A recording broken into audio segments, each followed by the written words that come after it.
right, good afternoon, and happy Tuesday. All right, guys, welcome back to Tips from Elaine's Desk.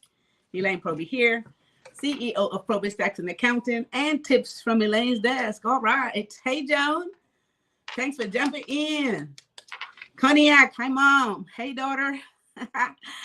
Thanks for jumping in here, guys. Hit like and share on this video. We're going to talk about something very exciting today, and it has to do with the benefits of S corporations. Everybody's calling me, asking me this question. Should they have an LLC? Should they make it into an S Corp? What are the tax advantages? What they need to do? People are still very confused. So I have 3 tips. Hopefully that will clear it all up, and then everybody's going to really understand if they should have an LLC, should they do an S Corp, should they turn their C Corp into an S Corp. So this is going to be real simple. 3 simple tips today, guys. So hit like and share on this video, okay? So let everybody get this information. So let's jump right into our first point today. What is an S Corp?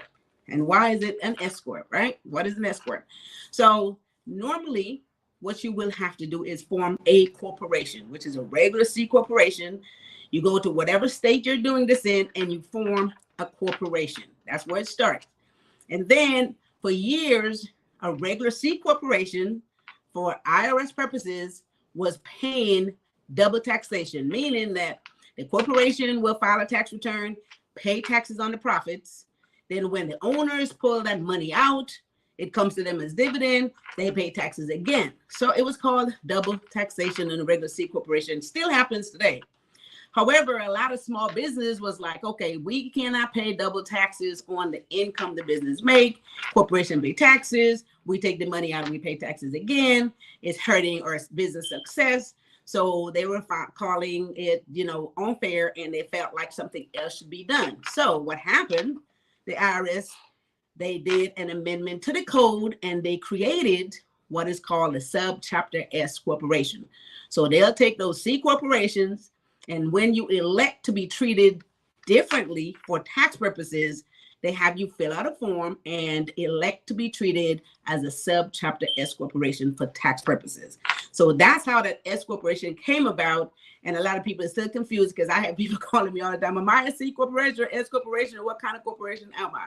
Okay, so you start off as a C, but if you never elect to be treated for tax purposes as an S, you're always a C corporation, which is the regular corporation that everybody is always asking which one they are. I mean, I've done a lot of tax returns in the wrong format because people don't always know if they're a C corporation or as an S corporation. So let's get that straight. So you become a C corporation first. For tax purposes, you can elect to be treated as an S corporation for tax purposes. That's the difference, and that is what an S corporation really is. Okay, so real simple. Hopefully everybody get this so people are a little bit more clear. And believe me, a lot of folks is still very confused about this point. So hi, Rod. Thanks for jumping in. Hi, my brother.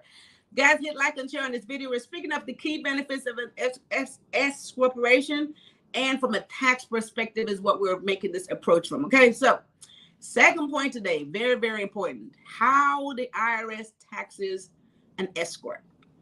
Again, a very confusing issue for a lot of people in business who created these corporations, created these LLCs, they don't understand the process of the taxation when it comes to their business model, right? So they don't really get this. And so I'm just, again, speaking of the S corporation. So the S corporation is a different entity. However, it is not taxed on the profit it makes. Let's get this clear. The S corporation does not pay income taxes on its profit.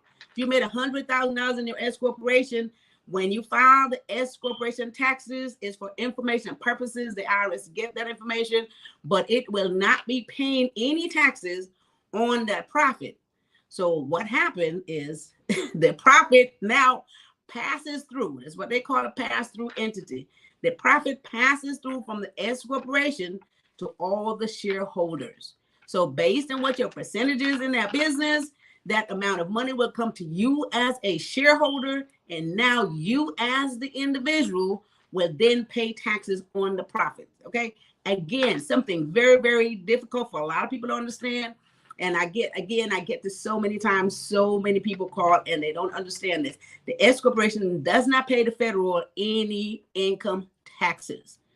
Now, what the S corporation is going to pay the federal is if they have not filed those taxes, they will pay them a penalty. However, income tax is not what they pay. We'll talk about it on the third point. Okay, so again, the only other taxes that the S corporation will pay is they will be paying taxes to their state. And we're going to be speaking on how that reflects on the S corporation based on what state that you have incorporated in. So, hope I'm making this very clear. All right, so the IRS does not tax the S corporation independently. It is going to be tax based on the individual. You're going to get a K-1. They're going to file an 1120S as a company, and they're not paying taxes. They're going to give each one of the owners a K-1 form to show how much money you got from that business, and you have to pay taxes on that. Okay, so that's how the IRS taxes S corporation. I hope everybody gets this. I hope everybody gets this. I hope everybody gets this really clear and, clear up some of the confusion, all right? So hit like and share on this video, guys. Key benefits of S corporation, how it affects you tax-wise. Very simple question that a lot of people call and ask about because they're still a little confused about how this works. So the third point, this is going to be very, very important to really get. Okay, so let's jump into the third point. So what taxes does the S corporation really have to pay? Now that I said in the second point, the IRS does not tax the S corporation. Do they pay any taxes at all? Yes, they do. So if you as an S corporation and you have a payroll. Now, all of the shareholders in the S corporation, active shareholders, if you're working in the business, you should be on payroll. If you have other people working for you, you should be on payroll. When you have a payroll, guys, you must pay payroll taxes. You must collect those Social Security taxes, Medicare taxes, and as an employer, you match those taxes, unemployment taxes, and you pay payroll taxes. Now, people get this confused all the time, and I understand it because there's different taxes. There's the income taxes, there's the payroll taxes, there's so many taxes. However, when you hear, oh, S corporation doesn't pay any taxes, you're thinking nothing at all. I really want to point out that payroll taxes, though, you have to pay that in. That's not income taxes. Payroll taxes, you collect that money, you matches it as an employer, you have to pay the payroll taxes into the government. You file a payroll tax form 941. You send in that Social Security taxes, you send in the income taxes, and those taxes you must pay and file and send into the federal government. All right, so don't get the two confused. All right, and then depending on what state you form your corporation in, you will have to pay state taxes. Now, a lot of states, some people will incorporate in some state that doesn't have a state taxes, and Nevada and wherever else say, I'm going to form my corporation in these states that doesn't pay state taxes. However, if you are operating, let's say, and we always like to talk about California, if you're operating your business in California, your corporation is going to have an obligation to pay California's taxes. California is not going to allow you to operate here, incorporated in Delaware or Nevada, and don't pay them taxes, and then you're operating in California. So you will be paying, as an S corporation, you will be paying California taxes, right?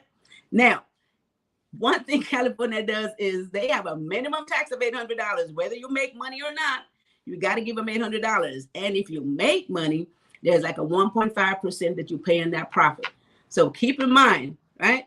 If you incorporated someplace else that have no taxes, you have to operate from that state. You cannot operate in California. Your S corporation will have to pay California taxes, minimum tax, and or 1.5%, right? So, and one last thing to the feds, and this gets a lot of folks. If you fail to file your S corporation tax return, you don't have to pay the federal government any income taxes, but what you will pay them is a penalty for not filing that return in time. People get confused. They get a bill from the IRS and they say, oh my God, I didn't know I had to pay taxes to the IRS. But when I look at the letter that they get, it's usually not income taxes because it shouldn't be. It is failure to file taxes. And let me tell you, that is huge. They charge you up $220 for every month you fail to pay.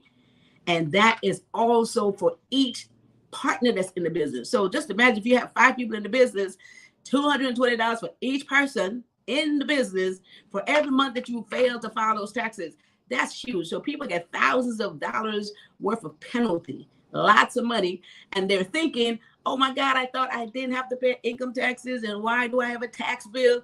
It is the failure to pay penalty. So be very careful. Make sure you file those taxes on time.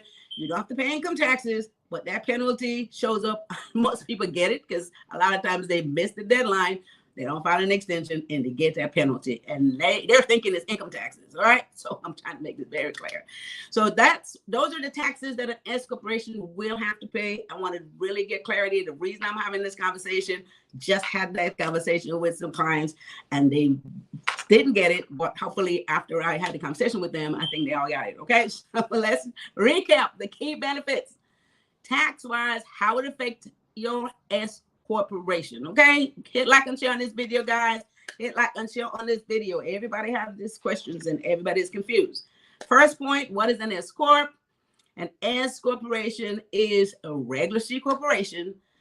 Instead of having double taxation, they have elected to be treated as an S corporation, meaning a pass-through entity. So the profits that the business make, the business pays no taxes. It passes through to the owners, to the partners, so all the shareholders, and they pay taxes. So it's a pass-through entity. Second point, how the IRS taxes S corporation. S corporation pays no income taxes because no money really technically stays in there. The money is passed through to the shareholders, right? And they pay the taxes. So this is how it works. They don't pay income taxes. And one of the things that you have to understand is that the S corporation, even if you don't take the money out, the profit is passed through to you and you pay taxes on it individually. Even if there's no distribution, you never got the money out. I have people confused. They're like, the money's still in the bank, so why am I paying taxes? Well, the IRS still get the money's in the bank or you got the money. The fact is that you have to pay taxes on your share of that income. So whether you take the money out the bank, I always have to tell a client that money is already taxed. It's yours to take whenever you want to. They ask, do I pay taxes again when I take it? No, you already pay taxes. So you can leave it in the bank if you want in the business account, but you don't have to pay taxes when you pull it out because you already paying taxes on it, even if you didn't pull it out. Okay. And third point, S corporation must pay payroll taxes.